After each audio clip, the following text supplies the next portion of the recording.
तो हज़रत अम्मा आयशा रज़ियल्लाहु ताला अन्हा ने जनाब रसूलुल्लाह सल्लल्लाहु अलैहि वसल्लम से पूछने पर अल्लाह के नबी अलैहिस्सलाम ने फरमाया कि नेक लोग होंगे, हालात भी आएंगे, दुश्मन भी रहेंगे, लेकिन जो हालात बनते ना नेक लोगों के ऊपर भी ये नाफरमानियाँ और बुराइयाँ करने वाले गुनहगारों की वजह से उतरते हैं।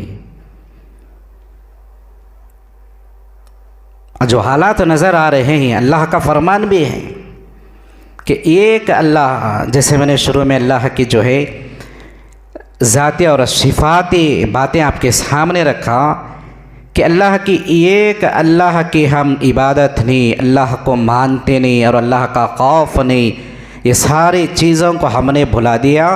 तो अल्लाह ने भी फरमाया कि कसम मेरी कुदरत की कि तुम्हें जो है दुनिया की सारे दुनिया वालों का डर तुम्हारे दिलों में डाल दूँगा।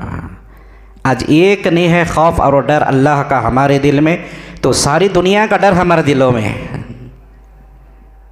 हुकूमत का डर है, पुलिस का डर है, कोर्ट कचहरी का डर है, सियासतदानों का डर है, जालिमों का डर है, गैरों का डर है। हर चीज़ से मुसलमान डरता, सिर्फ अल्लाह से नहीं डरता। काश के एक अल्लाह से डरने वाला हो जाता तो सारी चीज़ों से जो है सारी दुनिया का डर उसके दिल से निकल जाता। ये हमारी कमज़ोरियाँ, हमारे गुनाहों की वजह से, हमारी नाफरमानी और हमारी बुराइयों की वजह से हालात आ रहे हैं। आज हमें हुकूमत को दोष देने की ज़रूरत नहीं, उनका काम तो सांप का काम डसना ही होता है, बिच्छू का काम डंक मारना ही होता है, दुश्मनों का काम दुश्मनी करना ही होता है, फ़िरक़ा परस्त लोगों का काम उनकी फ़िरक़ा परस्ती करना ही होता है, नफ़रतों को डालना, दुश्मनी पैदा करना, ऐसे लोगों का काम ही वही है। लेकिन हमारी ज़िम्मेदारी क्या है, हमने भी भूल दिए। आज मुसलमान कहते हैं कि फ़लानी हुकूमत के पास इतनी ताकत है, फ़ला अमेरिका इतने बड़ी ताकत वाला है, इज़राइल के पास इतनी ताकत है। अगर सही मोमिन है तो उसे बात समझ में आ जाएगी कि किसी के पास कोई ताकत नहीं है, ना अमेरिका के पास है और ना जालिम हुकूमतें हिंदुस्तान की हुकूमत के पास कोई ताकत है, किसी के पास कोई ताकत नहीं। अगर उनकी शरारतें सर चढ़ कर बोल रही हैं तो मेरी और आपकी कमज़ोरी का नतीजा है। हमारी कमज़ोरियाँ दुश्मन को ऊपर उठाती हैं। हमारी एकताई क्या है, दुश्मन को कमज़ोर कर देती। हज़ारों के खुदाओं को मानने वाले एक हैं, एक अल्लाह को मानने वाले बिखर गए। सबसे बड़ी हमारी कमज़ोरी है आपस में जो मुसलमान, ये दुनिया का जो है तारीख़ इस बात की गवाही देता है, जब जब भी मुसलमान आपस में बढ़ गया, आपसी इख्तिलाफ़ात में हो गया, कभी जमात परस्ती, कभी ख़ानदान परस्ती, कभी जो है कैश्त परस्ती, कभी इस ख़ानदान के उस ख़ानदान के, ये सारी चीज़ों से मुसलमान जब बढ़ जाते ना तो मौका दुश्मनों को मिल जाता है। हमें इन तमाम चीज़ों को भुलाने की ज़रूरत है। हमारा अल्लाह कमज़ोर नहीं हुआ, अल्लाह की ताकत कमज़ोर नहीं हुई। बनी इसराइल के कौम में एक आदमी था, बड़ा आशिक था, एक लड़की से उसका इश्क चल रहा था। उसे सनम के नाम से वो याद करता था। हर वक़्त जहाँ तकलीफ़ आती तो या सनम कहता, जब उसे परेशानी आती तो या सनम कहता। मतलब उसका ये यकीन अक़ीदा था कि ये हालात, ये तकलीफ़, जो परेशानी है ना, इसमें मरगा तो भी परवाह नहीं, या सनम, यानी सनम का नाम लेकर मर जाएंगे। हर वक़्त या सनम करता था। एक मरतबा दरिया में कश्ती में सवार था, चल रहा था। कश्ती की ख़राबी की वजह से हालात बिगड़ गए, डूबने की हालत पर आ गया। अब इससे बड़ी तकलीफ़ और क्या हो सकती है। वो समझ गया कि अब मैं मरने वाला हूँ। उस वक़्त भी या सनम करता रहा।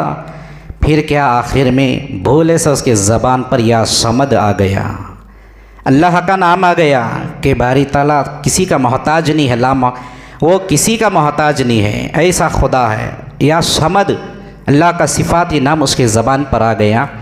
बहुत पल के अंदर ही अल्लाह तबारक व तआला ने उसका जवाब दे दिया, लब्बैक या अब्दी, मैं हाजिर हूँ मेरे बंदे।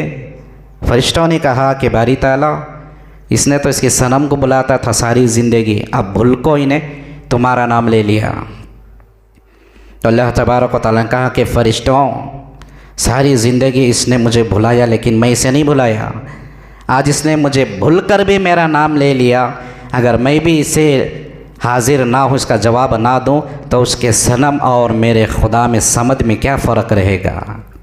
तो हमारे अल्लाह की ताकत है, लेकिन मनाओ ना अल्लाह से।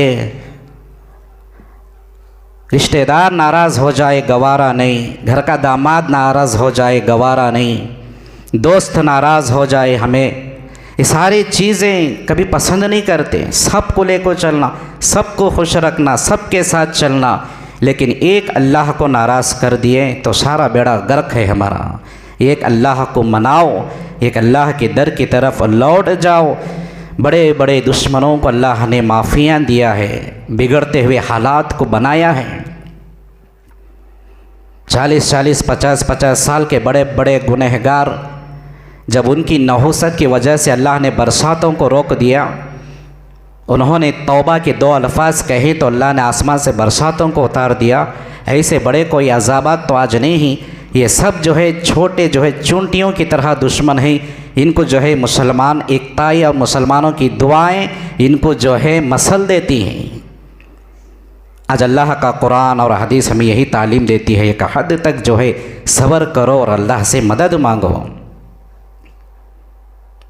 सब्र व सला, सब्र भी करो, अल्लाह से मदद भी मांगो। हम ये भी नहीं करते और वो भी नहीं करते। मदद कहाँ से मांगेंगे? जैसे अल्लाह ने नेमतें दी है ना, सारी नेमत का मतलब है कि एहसान, हमने उसके एहसानों को भुला दिया।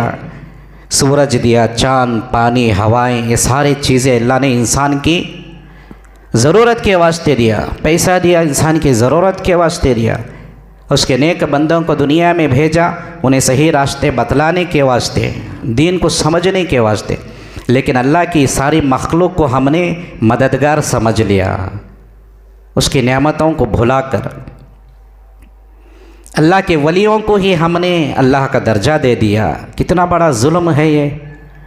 कभी हमारे इस तरह के नाफरमानियाँ घर में हो जाए, हमारा बाप हमें बर्दाश्त नहीं करता, हमारी माँ हमें बर्दाश्त नहीं करती, महल्ले के कोई बड़े हमारे गलतियाँ बर्दाश्त नहीं करते। कुर्बान जाओ, अल्लाह तबारक व तआला ने आज हमें सांस लेने का मौका दिया है, हमें ज़िंदगी दिया है। सो रहे हैं तो आराम खुशी के साथ सुबह में हमें सुबह कर रहे हैं, पूरी इज़्ज़त व आबरू के साथ जी रहे हैं। सुकून थोड़ा सा ही सही हमें मिल रहा है, फिर भी अल्लाह ने अपने जो है उसके साथ किसी को शरीक करने के मामले में किसी बड़े अज़ाब में मुब्तला नहीं किया। अल्लाह ने अपनी राह देख रहा है। हम सबको ज़रूरत है आज हमें अल्लाह को मनाने की। फिर देखें कि हमें ना हथियारत की ज़रूरत है, ना बम बारूद की ज़रूरत है। दुश्मन खुद ब खुद जो है उनकी जो है तबाही और बर्बादी कैसे आ जाएगी, ये अल्लाह जो है अपने बंदों को अपने आँखों से दिखाएगा इंशाअल्लाह। हम तमाम को जो है अल्लाह की ज़ात से जुड़ने की ज़रूरत है। अपने अंदर जो है सारे बद आमाल, बद अफ़ालियाँ, बुराइयाँ, गुनाह और नाफरमानियाँ, इन तमाम को धोकर बाहर सटने की ज़रूरत है। एक अल्लाह से हमें लव लगाना, जनाब नबी करीम सल्लल्लाहु अलैहि वसल्लम की अहादीस मुबारका को मालूम करके उस पर इताअत करना ज़रूरी है। तो दोस्तों बुज़ुर्ग, हम नमाज़ों की पाबंदियाँ करें। सबसे बड़ी आज हथियार जो है वो दुआ ही है। दुआ ऐसी ऐसी चीज़ें हैं, निगाह मर्द मोमिन से बदल जाती ही तकदीरें हैं। तकदीरें भी अल्लाह बदल देता है। ये चीज़ है, इससे मांगो ना। मैं एक ही बात आखिर में कहना चाहता हूँ, दुश्मनों को हमें बद्दुआ देने की ज़रूरत हमें हक़ नहीं है। हमने अपना पूरा काम करे, बाद में हमें कुछ कह सकते ही।